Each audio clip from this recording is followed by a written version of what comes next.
মানুষকে কষ্ট দিলে যা হয় তা সঙ্গে সঙ্গে বোঝা যায় না, কিন্তু ধীরে ধীরে সম্পর্কের ভেতর ফাঁক তৈরি হয়।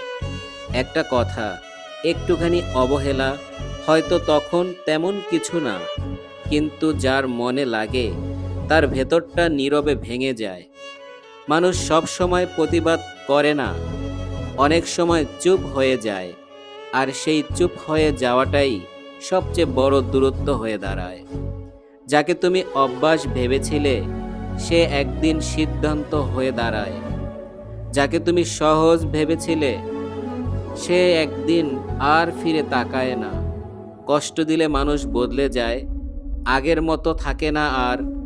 হয়তো দূরে সরে যায়, নয়তো ভেতর থেকে শক্ত হয়ে যায়। তাই কথা বলার আগে ভাবো, অবহেলার আগে থামো, কারণ একটা হৃদয় ভাঙা সহজ, কিন্তু জোড়া লাগানো খুবই কঠিন।